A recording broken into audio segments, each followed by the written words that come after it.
আর মাত্র কয়েকদিন পরেই মুসলমানদের সবচেয়ে বড় ধর্মীয় উৎসব পবিত্র ঈদ উল ফিতর। ঈদের আনন্দকে আরও বেশি আনন্দমুখর করে তুলতে দক্ষিণ আফ্রিকার বিভিন্ন শহরের শপিং মল ও মার্কেটগুলোতে দেখা যাচ্ছে উপচে পড়া ভিড়। নতুন পোশাক কিনতে ব্যস্ত সময় কাটাচ্ছেন স্থানীয় মুসলমানরা, পিছিয়ে নেই প্রবাসী বাংলাদেশিরাও। পরিবার পরিজনের পাশাপাশি ব্যবসা প্রতিষ্ঠানের কর্মীদের জন্য কিনছেন ঈদের পোশাক। ঈদের জন্য কেনাকাটা করতে এসেছি পরিবারকে সঙ্গে নিয়ে। মোটামুটি ঈদের বাজার খুবই জমজমাট এখানে, যেটা মানুষ আমরা সহ সবাই উপভোগ করছি। আমাদের এশিয়া, ইন্ডিয়া, বাংলাদেশ, পাকিস্তান সহ বিশ্বের সব দেশের মানুষ, লোকাল মানুষ এসে কেনাকাটা করে। এখানে অনেক ভালো কোয়ালিটি। তুর্কির এই দোকানটা হলো। বাচ্চার পাঞ্জাবি কিনছি, ঈদের পাঞ্জাবি কিনছি, মেয়ের জন্য বোরখা কিনছি, ওয়াইফের জন্য বোরখা কিনছি। ঈদকে ঘিরে জমে উঠেছে ব্যবসা বাণিজ্যও।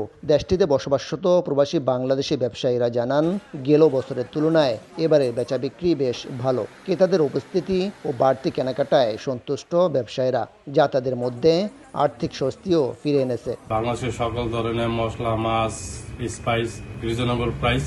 এখানে অনেক বাংলাদেশে আস্তে আস্তে কিনতেছে। আগের বছর থেকে এই বছর অনেক ব্যবসা ভালো হয়েছে, আমরা আর্থিকভাবে অনেক লাভবান হয়েছে। দক্ষিণ আফ্রিকায় বিভিন্ন ধর্মের মানুষের বসবাস হলেও মুসলমানদের সংখ্যা প্রায় 5.5 লাখের বেশি, যা মোট জনসংখ্যার প্রায় 1.36%। খ্রিস্টান অধ্যুষিত এই দেশে মুসলমানদের ধর্মীয় উৎসব পালনে সহাবস্থান ও সম্প্রীতির ইতিবাচক চিত্র দেখা যাচ্ছে দীর্ঘদিন ধরে। মিজানুর রহমান রাসেল, সময় সংবাদ, দক্ষিণ আফ্রিকা।